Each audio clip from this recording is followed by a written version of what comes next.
jobs, grow the economy, invest in our nation and our people, turn the climate crisis into an opportunity and put us on a path not only to compete, but to win the economic competition for the 21st century against China and every other major country in the world.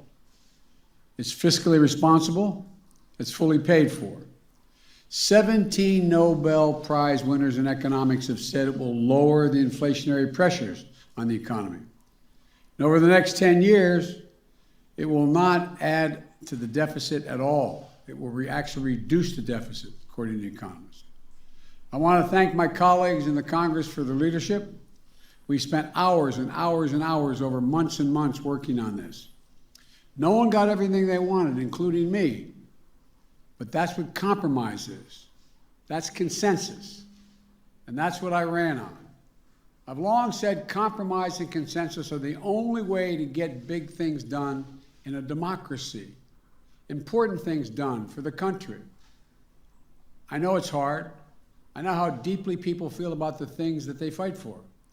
But this framework includes historic investments in our nation and in our people. Any single element of this framework would fundamentally be viewed as a fundamental change in America. Taken together, they're truly consequential. I'll have more to say after I return from the critical meetings in Europe this week. But for now, let me lay out a few points. First, we face, and I apologize for saying this again, we face an inflection point as a nation. For most of the 20th century, we led the world by a significant margin because we invested in our people.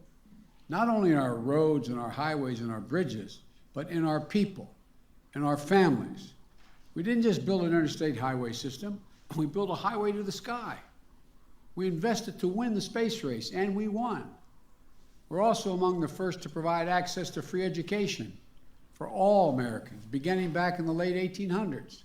That decision alone to invest in our children and their families was a major part of why we were able to lead the world for much of the 20th century. But somewhere along the way, we stopped investing in ourselves, investing in our people. America is still the largest economy in the world. We still have the most productive workers and most innovative minds in the world. But we've risked losing our edge as a nation. Our infrastructure used to be rated the best in the world. Today, according to the World Economic Forum, we rank 13th in the world. We used to lead the world in educational achievement.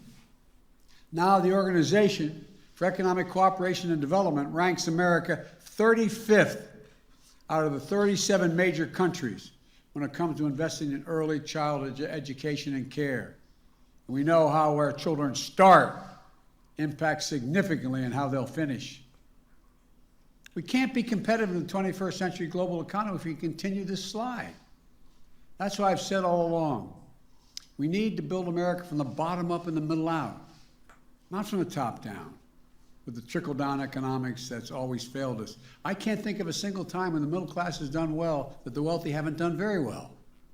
I think of many times, including now, when the wealthy, the super wealthy, do very well, and the middle class don't do well. That's why I propose the investments Congress is now considering in two critical pieces of legislation.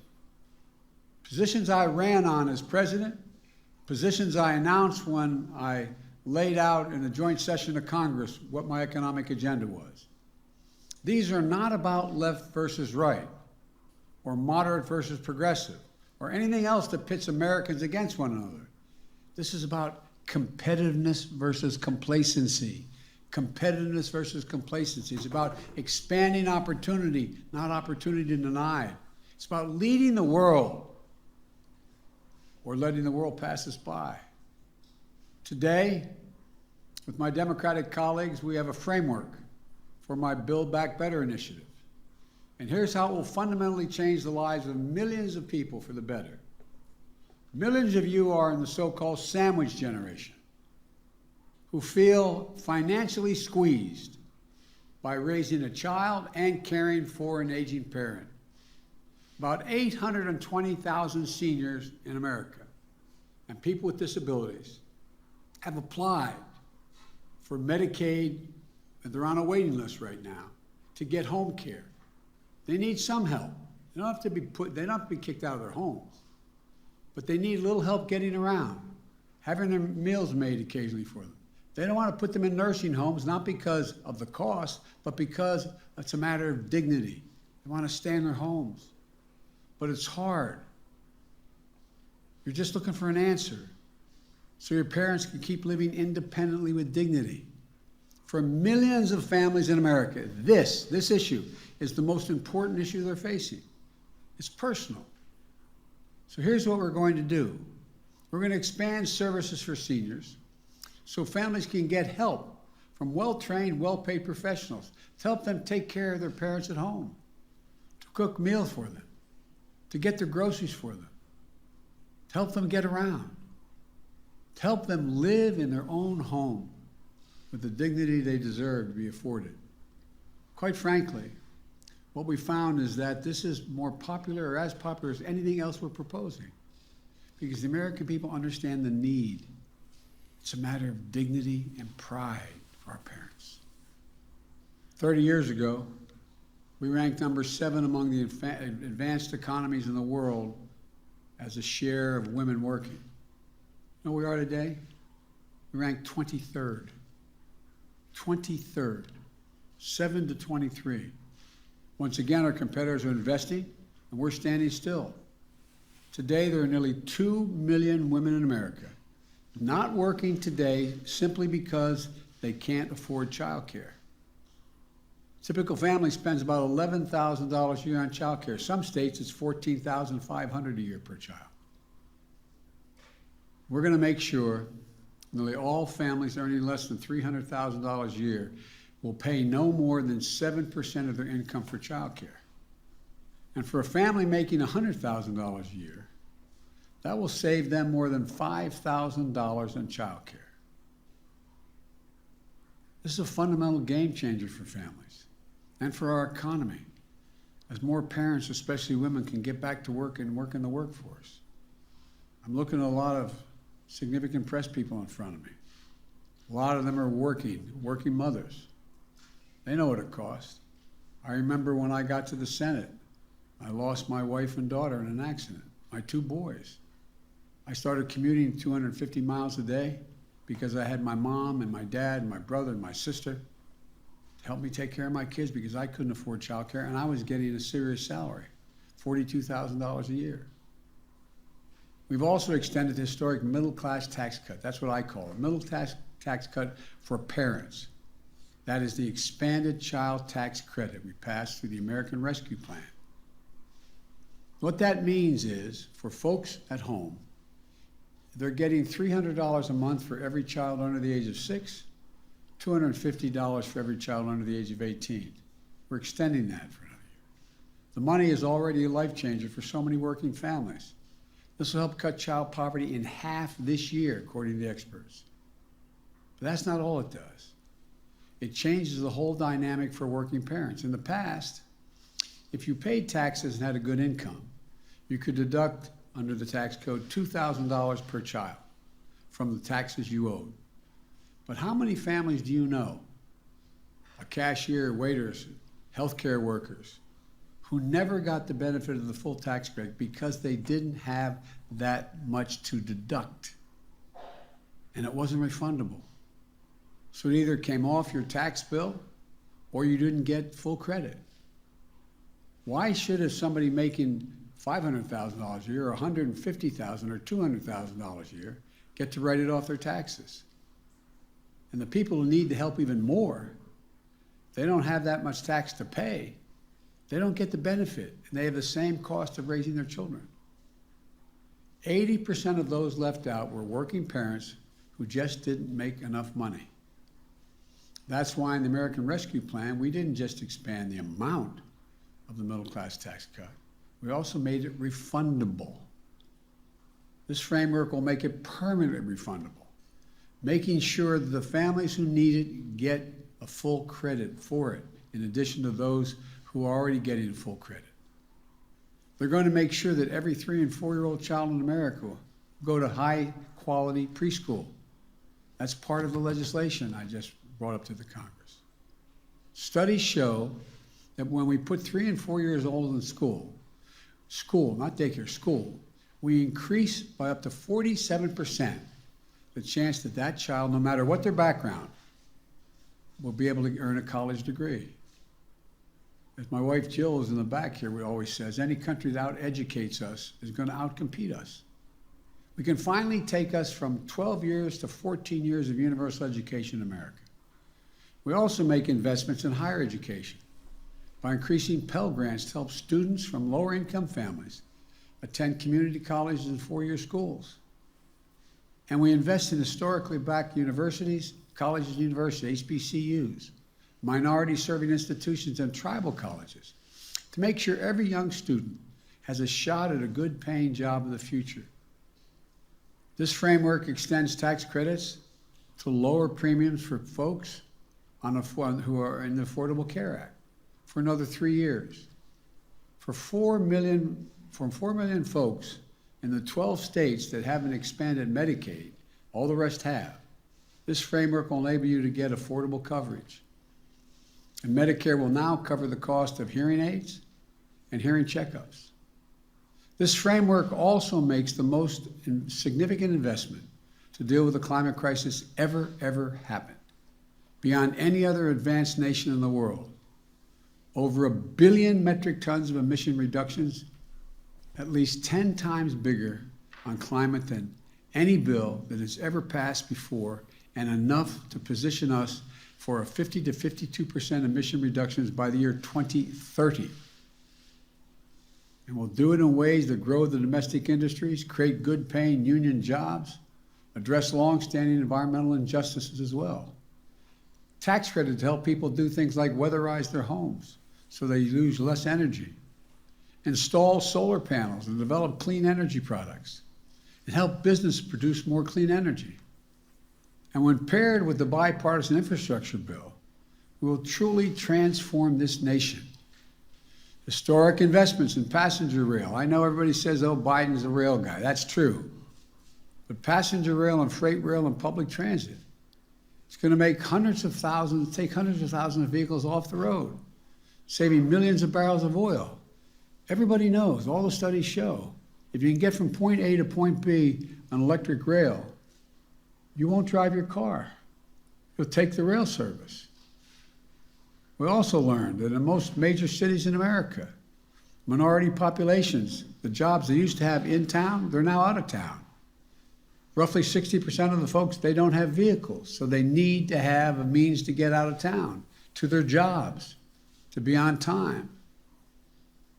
This will do that, like it did for Detroit. 95% of the 840,000 school buses in America run on diesel. Every day, more than 25 million children and thousands of bus drivers breathe polluted air on the way to and from school from the diesel exhaust. We're going to replace thousands of these with electric school buses that have big batteries underneath and that are good for the climate. I went down to one of the manufacturing facilities, saw them, got in one, drive them. They do not expend any, expend any pollution into the air. We'll build out the first ever national network of 500,000 electric vehicle charging stations all across the country. So when you buy an electric vehicle, and you get credit for buying it, you buy an electric vehicle, you can go all the way across America on a single tank of gas, figuratively speaking. It's not gas. You plug it in. 500,000 of them, these stations along the way. We're going to get off the sidelines on manufacturing solar panels and wind farms and electric vehicles with targeted manufacturing credits. You manufacture, you get them a credit for doing it. These will help grow the supply chains in communities too often left behind. And we're going to reward countries for paying good wages, for companies, I should say, for good wages and for sourcing their materials from here in the United States. That means tens of millions of panels and turbines, doubling the number of electric vehicles we have on the road within just 3 years.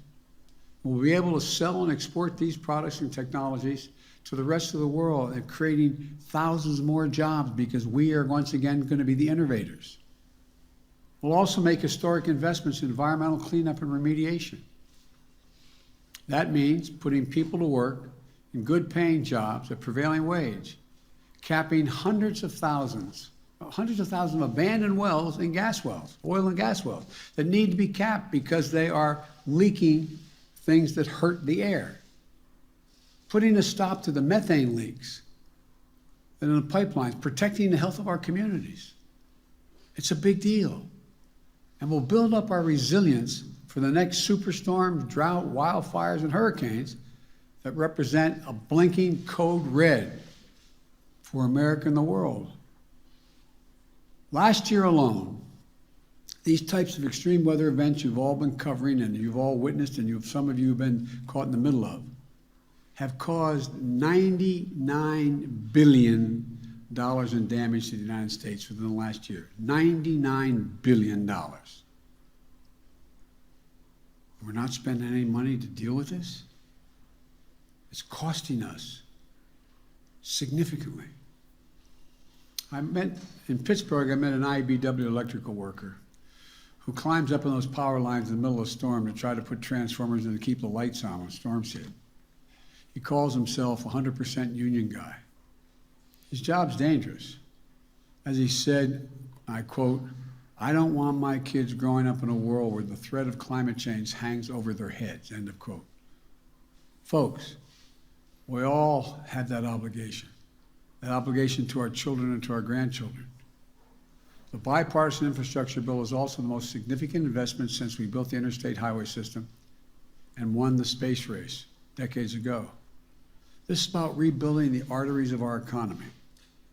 Across the country now, there are 45,000 bridges and 173,000 miles of roads that are in poor condition. Some of the bridges you don't even take a chance of going across. They're shut down. They can't be built back to the same standard because the weather's not going to get a lot better. We just got to keep from getting a heck of a lot worse. We have to build back better and stronger. No one should have to hold their breath as they cross a rundown bridge or a dangerous intersection in their hometown. We're going to put hardworking Americans on the job to bring our infrastructure up to speed. Good union jobs at prevailing wages. Jobs you can raise a family on. My dad would say you have a little breathing room. Jobs that can't be outsourced. Jobs replacing lead water pipes so families can drink clean water. Improving the health of our children and putting plumbers and pipe fitters to work. Jobs laying thousands of miles of transmission lines to build a modern energy grid. Jobs making a high-speed internet affordable and available everywhere in rural and urban America, particularly including the 35% of rural America that goes without it right now. This pandemic has made clear the need for affordable and available high-speed internet. The idea of a parent having to put their kids in a car for virtual learning, drive and sit in a McDonald's parking lot so their child can access the internet when school is taught virtually is not only unnecessary, it's just wrong. It's wrong. As I said before, these plans are fiscally responsible. They are fully paid for. They don't add a single penny to the deficit. They don't raise taxes on anyone making less than $400,000 a year. In fact, they reduce the deficit. Here's how. I don't want to punish anyone's success. I'm a capitalist. I want everyone to be able to, if they want to be a millionaire or billionaire, to be able to seek their goal. But all I'm asking is, pay your fair share. Pay your fair share. Pay your fair share. And right now, many of them are paying virtually nothing. Last year, the 55 most profitable corporations in America, 55 of them, paid zero in federal income tax on about $40 billion in profit. If they report big profits to their shareholders, they should be paying taxes. It's that simple.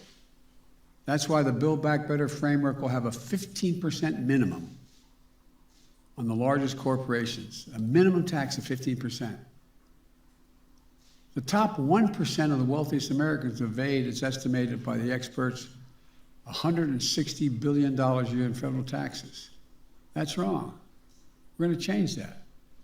I want to emphasize what I said from the beginning. Under my plans, if you earn less than $400,000, you won't pay a single penny more in federal taxes, period. In fact, these bills continue cutting taxes for middle class, for child care, for health care, so much more. Let me close with this. For much too long, working people of this nation and the middle class of this country have been dealt out of the American deal. It's time to deal them back in.